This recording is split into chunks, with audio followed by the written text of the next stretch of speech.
আজকের গল্প মুন্সী প্রেমচাঁদের দুর্গা মন্দির। বাঙালি পাঠকের কাছে প্রেমচাঁদ শুধু পরিচিত নয়, পরম আদরণীয় একটি নাম। প্রেমচন্দ নিজেও বাংলা সাহিত্য ও সাহিত্য স্রষ্টাদের বিষয়ে গভীর শ্রদ্ধা ও ঔৎসুক্য পোষণ করতেন। জন্ম 31 জুলাই 1880 সালে। প্রেমচন্দের অন্যতম পুত্র শ্রী অমৃত রায়ের সহযোগিতায় 80টির মতো গল্প নির্বাচন করে অনুবাদ করানো হয়েছিল। মানবযাত্রী দলের কথাকার প্রেমচন্দ বিশ্বাস করতেন, জীবনের নানা সংগ্রামের মধ্যে এক পরম সৌন্দর্য বিরাজ করে। সেই সৌন্দর্যে প্রাণিত তাঁর গল্পের দুনিয়া। কাশীনগর থেকে 4 মাইল দূরবর্তী লোহি গ্রামে পিতা মুন্সী অজয়ব লাল শ্রীবাস্তব আর মাতা আনন্দের সংসারে যে শিশুর জন্ম হয়েছিল, জন্মের সময়ে তাঁর বাবার দেওয়া নাম ছিল ধনপত রায় বা খুল্ল তাঁতের দেওয়া নাম নবাব রায়। কিন্তু পরবর্তীকালে তিনি প্রেমচন্দ নামেই বিখ্যাত হন। বাঙালি পাঠকের কাছে তিনি প্রেমচাঁদ। 1907 প্রকাশিত হল প্রেমচন্দের প্রথম ছোট গল্প দুনিয়া কা সবসে অনমোল রতন। তাঁর প্রথম গল্প সংকলন সোজ এ ওতন 1908 গল্পগুলির 5টিতেই উর্দুতে লেখা। লিখেছেন বহু চিত্রনাট্যের সংলাপ, লিখেছেন প্রায় 11টি উপন্যাস, অজস্র ছোট গল্প, বরদান, প্রেমা, সেবাসদন, প্রেমাশ্রম, রঙ্গভূমি, কায়াকল্প, নির্মলা, গবন, কর্মভূমি, গোদান, অসমাপ্ত মঙ্গলসূত্র। প্রকাশ করেন প্রায় 300 গল্প, যেগুলি গ্রন্থিত হয় সোজ এ ওতন থেকে আরম্ভ করে হিন্দি সপ্ত সরোজ 1917 সালে, নওনিধি, বড়ে ঘর কে বেটি, প্রেম 25, প্রেম দ্বাদশী, প্রেম প্রসূন, প্রেম তীর্থ, প্রেম চতুর্থী ইত্যাদি। পঞ্চফুল, অগ্নিসমাধি এগুলি তাঁর উল্লেখযোগ্য রচনা। এই মহান কথাসাহিত্যিকের 1936-এর 8ই অক্টোবর সকাল 7টায় প্রয়াণ ঘটে। শুরু হচ্ছে মুন্সী প্রেমচাঁদের দুর্গা মন্দির।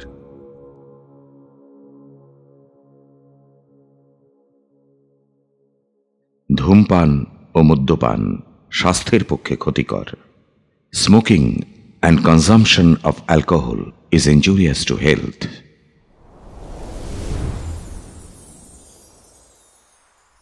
ব্রজনাথবাবু আইনের বই পড়ায় ব্যস্ত। ওর বাচ্চা দুটো ঝগড়া করায় শ্যামা চেঁচাচ্ছে, মুন্নু আমার পুতুলগুলো দিচ্ছে না, মুন্নু কাঁদছে, শ্যামা আমার মিষ্টি খেয়ে নিয়েছে। ব্রজনাথবাবু রেগেমেগে ভামাকে বলেন, আরে পাজি দুটোকে তুমি এখান থেকে নেবে কিনা বলো তো, নইলে আমি কিন্তু একটা একটা করে পেটাচ্ছি বলে দিলাম। আরে এখন এই সন্ধ্যার সময়ও পড়বে, একটুখানি জিরিয়ে নাও না। ওঠবার তো নাম নেই, ওখানে বসে বসেই উপদেশ দেবে। এখনই একটাকে তুলে যখন আছাড় মারবো তখন তো ওখান থেকেই চেল্লাতে চেল্লাতে আসবে, হায় হায় বাচ্চাটাকে মেরে ফেললো। তা আমি তো আর শুয়ে বসে নেই, একদণ্ড একটুখানি বাচ্চা দুটোর সঙ্গে খেললে কি হয়? আমি একা তো ওদের গোলামিতে নাম লেখাইনি। ব্রজনাথের কোনো জবাব মুখে আসে না। রাগ যদি জলের মতো বয়ে যাবার রাস্তা না পায় তাহলে আরও প্রবল হয়ে ওঠে। ব্রজনাথ যদিও কর্তব্য অকর্তব্য সম্বন্ধে খুবই সচেতন, তবুও এখন সেসব পালনে তৎপরতা দেখান না। বাদী আর বিবাদী দুজনের প্রতি সমব্যবহার করে দুজনকেই কান্নাকাটির মধ্যে ফেলে রেখে আইনের বইখানাকে বগলদাবা করে কলেজ পার্কের দিকে রওনা হন। শ্রাবণ মাস। আজ কদিন বাদে মেঘ কেটেছে। সবুজ সবুজ গাছগুলো সোনালি চাদর পরে দাঁড়িয়ে মৃদুমন্দ সমীর শ্রাবণের রাগিনী আলাপ করছে। বকগুলো গাছের ডালে বসে দোলনায় দোল খাচ্ছে। ব্রজনাথ একখানি বেঞ্চিতে এসে বসে বইখানা খোলেন। তবে এই বইয়ের চেয়ে প্রকৃতি গ্রন্থকে দেখতে ভালো লাগে তাঁর। তিনি একবার আকাশকে পড়ছেন, একবার পাতাকে, কখনো ছবির মতো শ্যামলিমাকে, কখনো সামনের মাঠে খেলায় মেতে থাকা ছেলেগুলোকে। হঠাৎ সামনে ঘাসের উপর কাগজের একটি মোড়ক ওর চোখে পড়ে। প্রলোভন বলে ওঠে, আড়ালে চলো তো, দেখি ওতে কি আছে। তোমার তাতে কি, থাক না পড়ে। কিন্তু শেষ পর্যন্ত প্রলোভনের জয় হয়। ব্রজনাথ উঠে গিয়ে মোড়কটাকে তুলে নেন। হয়তো কারো পয়সা মোড়কে জড়ানো পড়ে গেছে। খুলে দেখেন গিনি, গুনে দেখেন 8খানা। কৌতূহলের সীমা থাকে না। ব্রজনাথের বুক ধড়ফড় করতে থাকে। গিনি 8খানা হাতে নিয়ে ভাবতে থাকেন, এগুলোকে নিয়ে কি করি? যদি এখানে ফেলে রাখি তাহলে না জানি কার নজরে পড়বে, না জানি কে তুলে নিয়ে যাবে। না, এখানে রাখা ঠিক নয়। যাই, থানায় গিয়ে বরং খবর দিই আর দারোগার হাতে গিনিগুলো সঁপে দিয়ে আসি। যার জিনিস সে নিয়ে যাবে, কিংবা সে না পেলেও আমার কোনো দোষ থাকবে না। আমি তো আমার দায়িত্ব থেকে মুক্ত হব। প্রলোভন পর্দার অন্তরাল থেকে মন্ত্রণা দিতে শুরু করে। ব্রজনাথ থানায় যান না। ভাবেন, ভামার সঙ্গে একটু মজা করি। এতক্ষণে নিশ্চয়ই তার রান্নাবান্না শেষ হয়ে গেছে। কাল ধীরে সুস্থে থানায় যাব, এখন থাক। গিনি দেখে ভামার হৃদয়ে রোমাঞ্চ জাগে। জিজ্ঞেস করে, এগুলো কার? আমার। যাও, বলো না গো। পড়েছিল, কুড়িয়ে পেয়েছি। মিথ্যে কথা, সব মিথ্যে কথা। অতই যদি ভাগ্যবান হবে। সত্যি করে বলো তো, কোথায় পেয়েছো? কার? আরে সত্যি বলছি, পড়েছিল, কুড়িয়ে পেয়েছি। আমার দিব্যি। তোমার দিব্যি। ভামা গিনিগুলোকে স্বামীর হাত থেকে কেড়ে নেবার চেষ্টা করতে থাকে। আরে কি হচ্ছে, কেড়ে নিচ্ছ যে? তাও আমার কাছে রেখে দিই। থাক, এগুলোর খবর আমি থানায় দিতে যাচ্ছি। পড়ে পাওয়া ধন, তার আবার কিসের খবর? তা নয় তো কি, এই গিনি 8খানার জন্য আমি আমার ধর্ম নষ্ট করব নাকি? বেশ, তাহলে সকালে যেও। এখন গেলে ফিরতে রাত হবে। হ্যাঁ, সেই বরং ভালো। থানার লোকেরা রাতে তো কোনো কাজও করবে না। আশরাফিগুলো যখন পড়েই থাকবে, তখন যেমন থানা তেমনি আমার ঘর। গিনিগুলোকে সিন্ধুকে তুলে রাখেন। খেয়ে দিয়ে শুয়ে পড়ে ভামা হেসে বলে, ঘরে আসা ধন কেন ছাড়ছ? দাও, আমার এক গাছি ফাঁসি হার বানিয়ে নি। অনেক দিন ধরে মনে বড় স্বাদ। হারের লোভে গলায় ফাঁস লাগাতে চাও নাকি? সকালে ব্রজনাথ থানায় যাবার জন্য তৈরি হন। আইনের ক্লাসের একটা লেকচার বাদ পড়বে, কোনো ক্ষতি নেই। উনি এলাহাবাদ হাইকোর্টের অনুবাদক। চাকরিতে উন্নতির কোনো আশা নেই দেখে বছরখানেক ধরে ওকালতি পড়তে ব্যস্ত। কাপড় চোপড় পরছেন, এমন সময় ওর এক বন্ধু মুন্সি গোরেলাল এসে হাজির। তারপর তাঁর পারিবারিক যত দুশ্চিন্তার বিস্তৃত দুঃখের কাহিনী শুনিয়ে খুবই বিনীতভাবে বললেন, দাদা, এখন আমি এসব ঝঞ্ঝাটে এমন ফেসে গেছি যে কোনো বুদ্ধি কাজ করছে না। তুমি বড় লোক, এ সময় কিছু সাহায্য করো। বেশি না, 30টা টাকা দাও, কোনো মতে কাজ চালিয়ে নেব। আজ মাসের 30 তারিখ, কাল বিকেলে তুমি টাকাটা পেয়ে যাবে। ব্রজনাথ বড় লোক নন, কিন্তু বড় লোকই ভাব দেখান। এই লোক দেখানো ভাব ওর চরিত্রের একটি দুর্বলতা। শুধুমাত্র তাঁর ঐশ্বর্যের প্রভাব দেখানোর জন্যেই উনি প্রায় বন্ধুবান্ধবদের ছোটোখাটো প্রয়োজন মেটাতে নিজের সত্যিকারের প্রয়োজনগুলোকে বিসর্জন দিয়ে থাকেন। ভামার কিন্তু এসব ব্যাপারে কোনো সহানুভূতি নেই। তাই যখন ব্রজনাথের উপরে এ ধরনের সংকট এসে পড়ে, তখন কিছুক্ষণের জন্য পারিবারিক শান্তি অবশ্যই বিঘ্নিত হয়। অস্বীকার করবার বা এড়িয়ে যাবার ক্ষমতা ব্রজনাথের নেই। উনি সসংকোচে ভামার কাছে গিয়ে বলেন, তোমার কাছে তো 30টা টাকা হবে, তাই না? মুন্সি গোরেলাল চাইছেন। আমার কাছে টাকা নেই। আছে তো নিশ্চয়ই, মিথ্যে কথা কেন বলছো? বেশ, মিথ্যেই বলছি।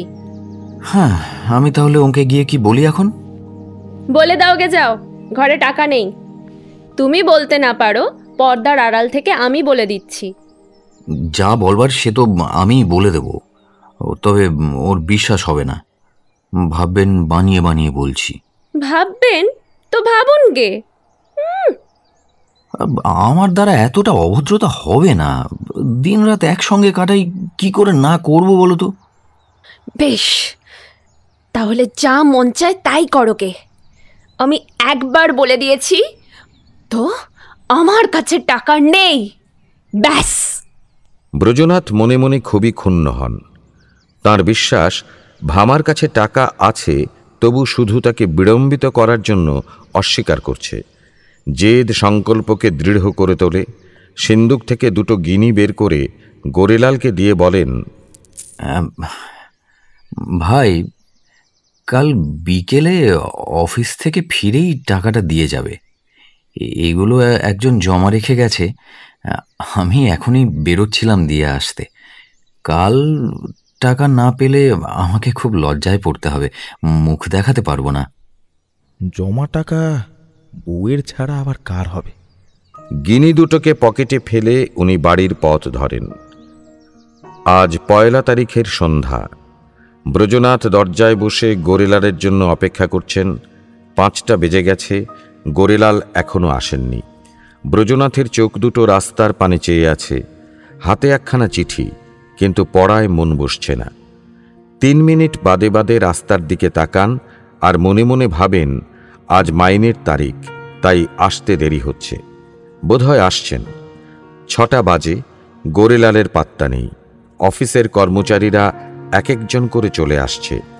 ব্রজনাথের কয়েকবার ভুল হয়। ওই যে আসছেন, নিশ্চয়ই উনি। সেই আচকান, সেই টুপি, হাঁটার ভঙ্গিও তেমনি। হ্যাঁ, উনিই তো। এদিকেই আসছেন। বুকের উপর থেকে একটা বোঝা নেমে যাচ্ছে বলে মনে হয়, কিন্তু কাছে এলে দেখা যায় যে অন্য লোক। আশার কাল্পনিক মূর্তিখানি হতাশায় বদলে যায়। ব্রজনাথের মনটা বিরক্তিতে ভরে উঠতে থাকে। উনি চেয়ার ছেড়ে উঠে পড়েন। বারান্দার চৌকাঠে দাঁড়িয়ে রাস্তার দুধারে দৃষ্টি ফেলেন। কোথাও চিহ্ন নেই। 2-3 বার দূর থেকে আসা এক্কাগুলোকে দেখে গৌরীলাল বলে ভুল করেন। আকাঙ্ক্ষার প্রবলতাই তার কারণ। 7টা বাজে, ঘরে ঘরে সন্ধে বাতি জ্বলে ওঠে। রাস্তায় অন্ধকার ঘনাতে থাকে। ব্রজনাথ উদ্বিগ্নভাবে রাস্তায় পায়চারি করতে থাকেন। ইচ্ছে হয় গৌরীলালের বাড়িতে যান, ওদিকে পা বাড়ান, কিন্তু বুক কাঁপে, পাছে রাস্তায় না ওর সঙ্গে দেখা হয়ে যায়। তাহলে ভাববেন যে কটা টাকার জন্য এত অস্থির হয়ে পড়েছে। খানিকটা যেতেই কাউকে আসতে দেখেন। ভুল হয় গৌরীলাল বলে ফিরে আসেন। এসে সোজা একেবারে বারান্দায় উঠে নিঃশ্বাস ফেলেন। কিন্তু এবারেও সেই ধোঁকা, আবার সেই ভুল। তারপর ভাবতে শুরু করেন, এত দেরি হচ্ছে কেন? এখনো কি অফিস থেকে আসেননি নাকি? না, তা তো কিছুতেই হতে পারে না। ওর অফিসের লোকেরা অনেকক্ষণ হলো চলে গেছে। দুটোই শুধু কারণ হতে পারে। এক, উনি কাল আসবেন বলে ঠিক করেছেন, হয়তো মনে করেছেন রাতে আর কে যায়, কিংবা জেনে শুনে ইচ্ছে করে বসে রয়েছেন। দেবার ইচ্ছে বোধহয় নেই। কাল ওর গরজ ছিল, আজ আমার গরজ। আমি বরং কাউকে কেন পাঠিয়ে দিই না। কিন্তু কাকে পাঠাই? মুন্নাটা যেতে পারে। রাস্তার উপরেই বাড়ি। একথা মনে আসতে ঘরে গিয়ে ঢোকেন। ল্যাম্প জ্বালিয়ে নিয়ে চিঠি লিখতে বসেন। তবে চোখ 2টো দরজার দিকেই চেয়ে থাকে। অকস্মাৎ কারো পায়ের শব্দ শোনা যায়। তাড়াতাড়ি করে চিঠিটাকে একখানি বইয়ের নিচে চাপা দিয়ে বারান্দায় চলে আসেন। দেখেন পাশের এক সবজিওয়ালা টেলিগ্রাম পেয়ে তাকে দিয়ে পড়াতে এসেছে। তাকে বলেন, ভাই, এখন ফুরসত নেই, একটু বাদে এসো। বাবুমশাই, বাড়ির শুধু সবাই তো ভয় পেয়ে গেছে, একটু এক নজর দেখে দিন। শেষ পর্যন্ত ব্রজনাথ গজগজ করতে করতে ওর হাত থেকে তারখানাকে নিয়ে এক নজরে উপরে উপরে চোখ বুলিয়ে বলেন, দাও, কলকাতা থেকে এসেছে, লিখেছে মাল এখনো পৌঁছয়নি। বাবু মশাই, আর একটু দেখুন না কে পাঠিয়েছে। আরে আমার এত সময় নেই। 8টা বেজে গেছে। ব্রজনাথ হতাশ হতে থাকেন। মুন্নু এত রাতে যেতে পারবে না। মনে মনে ঠিক করেন নিজেরই যাওয়া উচিত। তা যাই মনে করুন গে, আর কত দুশ্চিন্তা করব। সাফ সাফ বলে দেব, আমার টাকাটা আমাকে দিয়ে দাও। ভালো মানুষের সঙ্গে ভালো মানুষই করা যেতে পারে, এমন ধড়িবাজদের সঙ্গে ভালো মানুষই করা বোকামি। আচকান পরে ভেতরে গিয়ে ভামাকে বলেন, একটা কাজে একটু বাইরে যাচ্ছি, দরজাটা বন্ধ করে দাও। যেতে হয় তাই যান, তবে পদে পদে থেমে থেমে হাঁটেন। গোরেলালের বাড়ি দূর থেকে চোখে পড়ে, ল্যাম্প জ্বলছে। দাঁড়িয়ে পড়ে ভাবতে থাকেন, গিয়ে কি বলবো? উনি যদি যেতে না যেতে টাকা বের করে দিয়ে দেন আর দেরি হওয়ার জন্য ক্ষমা চান, তাহলে আমার খুব লজ্জা করবে। উনি আমাকে হয়তো ছোট লোক, ওঁচা, অধৈর্য এইসব ভাববেন। না, টাকার কথা তুলতে যাবই বা কেন? বলবো, ভাই, বাড়িতে অনেকক্ষণ ধরে পেট ব্যথা করছে, তোমার কাছে পুরনো আরক আছে না? না, এই অজুহাতটা বাজে মনে হচ্ছে একেবারে। আসল মতলবটা বুঝে ফেলবে। এই ঝঞ্ঝাটের দরকারই বাকি। আমাকে দেখলে উনি আপনা থেকেই বুঝে ফেলবেন। এ নিয়ে কোনো কথা বলার দরকারই হবে না। ব্রজনাথ এসব কথা ভাবতে ভাবতে এগিয়ে চলেছেন। নদীর ঢেউ যেদিকে খুশি যাক না কেন, স্রোত যেমন তার গতি বদলায় না সেরকম। গোরেলালের বাড়ি আসে, দরজা বন্ধ। ওকে ডাকবার সাহস হয় না ব্রজনাথের। ভাবেন হয়তো খেতে বসেছেন। দরজার সামনে দিয়ে এগিয়ে যান, তারপর আস্তে আস্তে পায়চারি করতে করতে মাইলখানেক চলে যান। 9টা বাজার আওয়াজ কানে আসে। গোরেলাল হয়তো খাওয়া সেরে নিয়েছেন, এই ভেবে ফিরে আসেন। কিন্তু বাড়ির দরজায় যখন আসেন তখন অন্ধকার। আশারূপী প্রদীপটি নিভে গেছে। 1 মিনিট দ্বিধাগ্রস্তভাবে দাঁড়িয়ে থাকেন। কি করি? এখনো তো সবে সন্ধে, এত তাড়াতাড়ি নিশ্চয়ই ঘুমিয়ে পড়ে না। পা টিপে টিপে বারান্দায় ওঠেন। দরজায় কান পেতে শোনেন। চারিদিকে তাকিয়ে দেখেন কেউ আবার দেখে না ফেলে। কথাবার্তার কিছু কিছু শব্দ ওর কানে আসে। মন দিয়ে শোনেন। টাকা তো সবটা খরচ হয়ে গেল, ব্রজনাথকে কোথা থেকে দেবে? এমন কিসের তাড়া?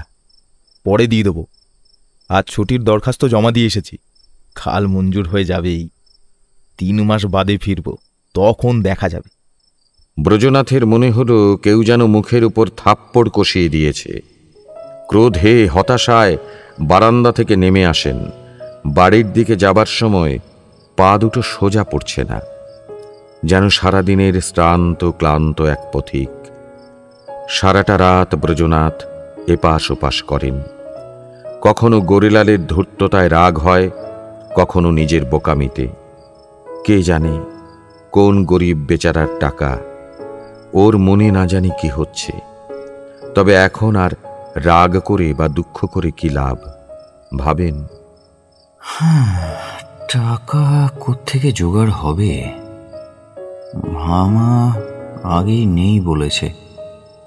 বেতন থেকে এতটা বাঁচানো সম্ভব নয়।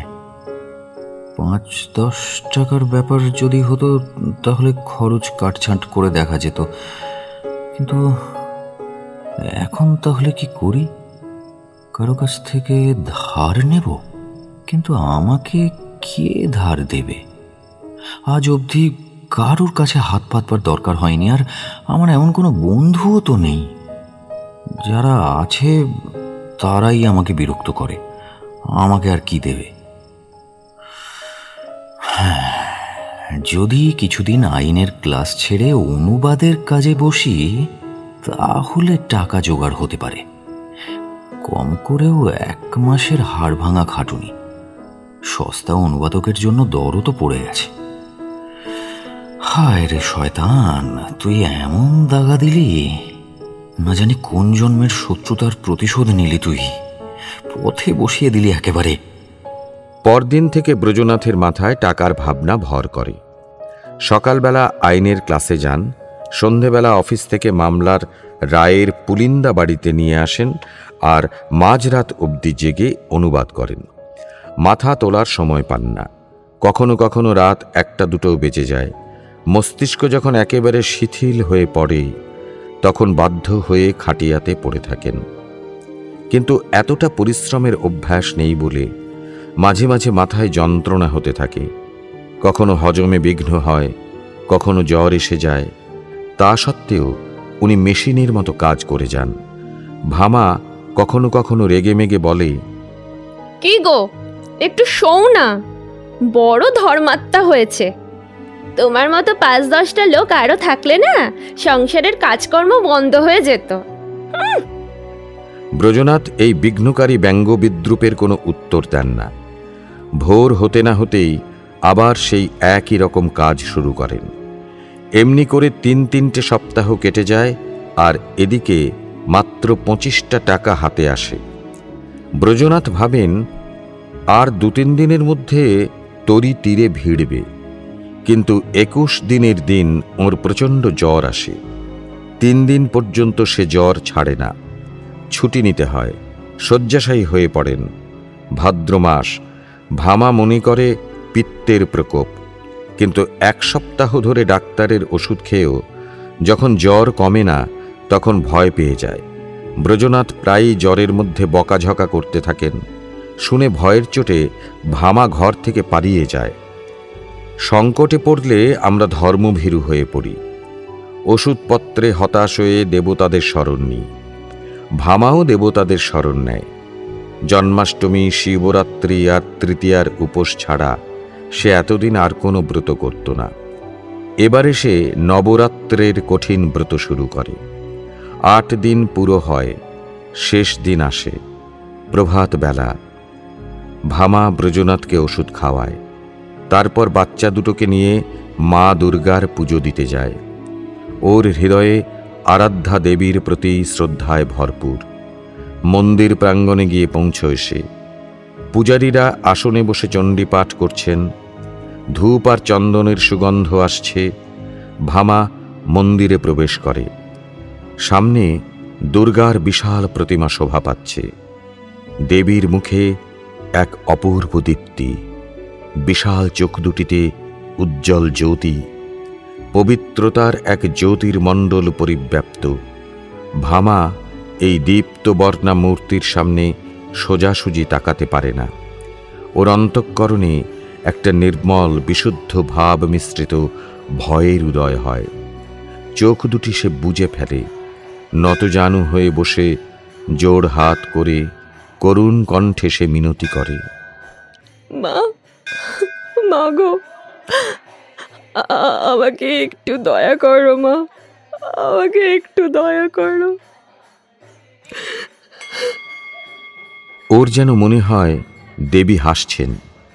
দেবীর নেত্রদ্বয় থেকে একটা যেন জ্যোতি এসে তার হৃদয়কে স্পর্শ করে। দেবীর মুখ থেকে নির্গত এই কথাগুলো সে শুনতে পায়।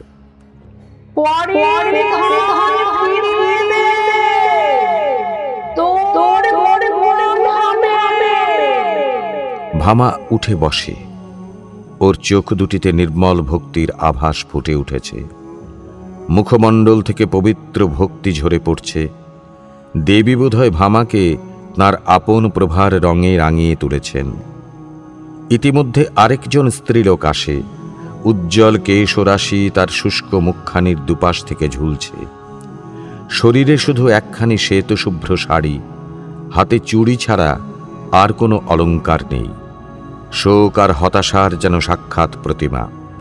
সেও দেবীর সামনে মাথা নত করে দুহাতে আঁচলখানা মেলে ধরে বলে, মা, যে আমার টাকা নিয়েছে তার সর্বনাশ কর মা।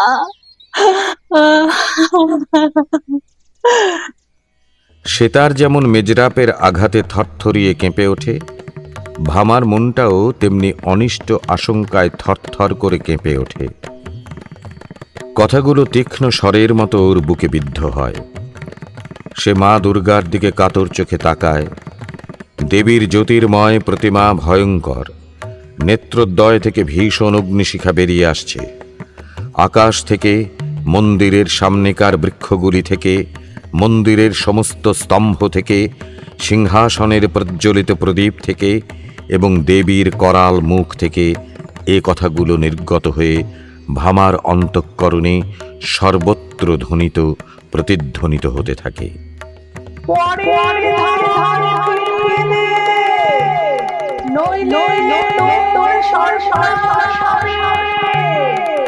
ভামা উঠে দাঁড়িয়ে সেই বৃদ্ধাকে বলে, তোমার টাকা কি কেউ নিয়ে নিয়েছে? বৃদ্ধা এমনভাবে ওর দিকে তাকায় যেন ডুবন্ত মানুষ কুটোর অবলম্বন পেয়েছে। হ্যাঁ মা, এই মাস দেড়েক। কত টাকা ছিল? পুরো 120 টাকা। কি করে হারালো? কি জানি কোথায় পড়ে গেছে। আমার স্বামী পল্টনে চাকরি করতেন, কয়েক বছর হলো উনি মারা গেছেন। আমি এখন সরকার থেকে বছরে 60 টাকা করে পেনশন পাই। এবারে 2 বছরের পেনশন একসঙ্গেই পেয়েছিলাম। খাজনাখানা থেকে টাকা নিয়ে আসছিলাম, টের পাইনি কখন কোথায় পড়ে গেছে। 8 খানা গিনি ছিল। গিনিগুলো যদি পেয়ে যাও তাহলে কি দেবে? বেশি না, ও থেকে 50টা টাকা দিয়ে দেব। টাকা কি হবে? ওর চেয়ে ভালো কোনো জিনিস দাও। মা, আর কি দেব? যতদিন বাঁচবো তোমার সুখ্যাতি করবো। না, তার দরকার নেই আমার। মা, এছাড়া আমার কাছে আর কি আছে? আমাকে আশীর্বাদ দাও। আমার স্বামী খুব অসুস্থ, উনি যেন ভালো হয়ে যান। টাকা কি উনি পেয়েছেন? হ্যাঁ, উনি সেদিন থেকেই তোমাকে খুঁজছেন।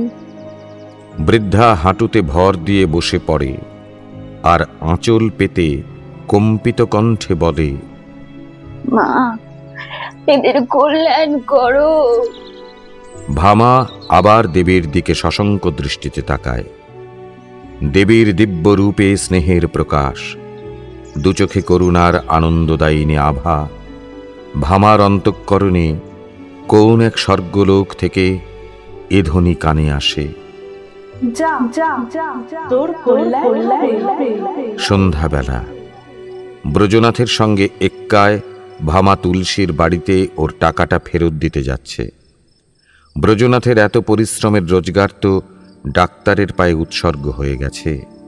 তবে ভামা এক পড়শির হাত দিয়ে কানের ঝুমকো দুটোকে বেচে টাকার জোগাড় করেছে। ঝুমকো যেদিন তৈরি হয়ে এসেছিল ভামা খুব খুশি হয়েছিল। আজ ওগুলোকে বেচে দিয়ে তার চেয়েও বেশি খুশি। ব্রজনাথ যখন গিনি 8টা ওকে দেখিয়েছিলেন ওর মনে রোমাঞ্চ হয়েছিল, তবে সে আনন্দটা মুখে ফুটে ওঠার সাহস পায়নি। আজ সেই গিনিগুলো হাতছাড়া হবার সময় তার অন্তরের আনন্দ উজ্জ্বল হয়ে চোখে ফুটে উঠেছে, ঠোঁটে নাচছে, কপোল দুটিকে রাঙিয়ে তুলছে আর অঙ্গে অঙ্গে খেলা করছে। ওই আনন্দ ছিল ইন্দ্রিয়ের, এ আনন্দ আত্মার। ওই আনন্দ কুণ্ঠার মধ্যে গোপন ছিল, এ আনন্দ গর্বিতভাবে বাইরে প্রকাশ পাচ্ছে। তুলসীর আশীর্বাদ ফলে যায়। আজ পুরো 3 সপ্তাহ বাদে ব্রজনাথ বালিশে ঠেস দিয়ে উঠে বসেছেন। উনি বারবার ভামাকে প্রেমপূর্ণ দৃষ্টিতে দেখছেন।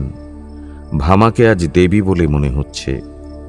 এতদিন উনি ভামার বাহ্য সৌন্দর্যের শোভা দেখেছেন, আজ উনি ভামার আত্মিক সৌন্দর্য দেখলেন। তুলসীর বাড়ি একটি গলিতে। এক্কা রাস্তার উপরে থাকে।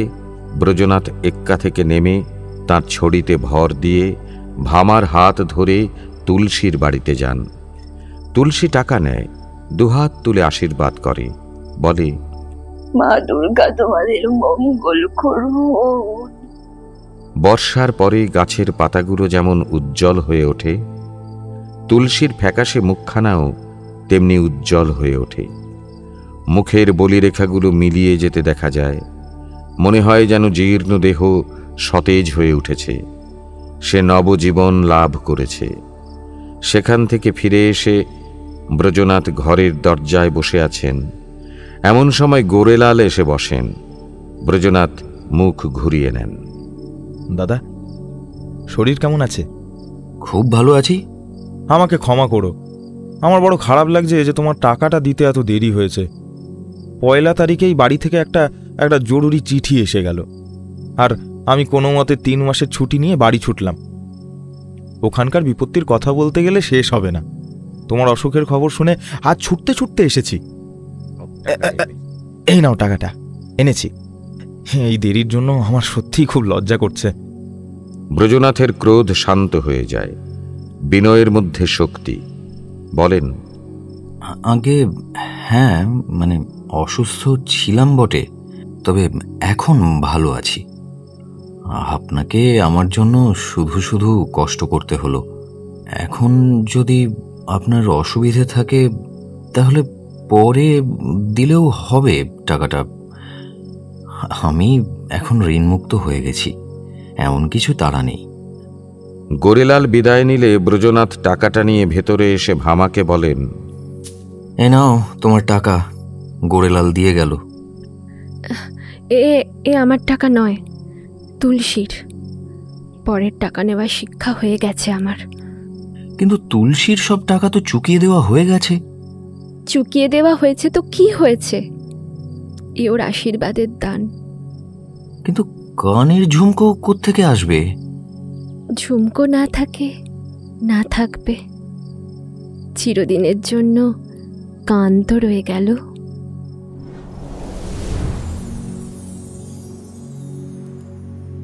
শুনলেন মুন্সী প্রেমচন্দের দুর্গা মন্দির।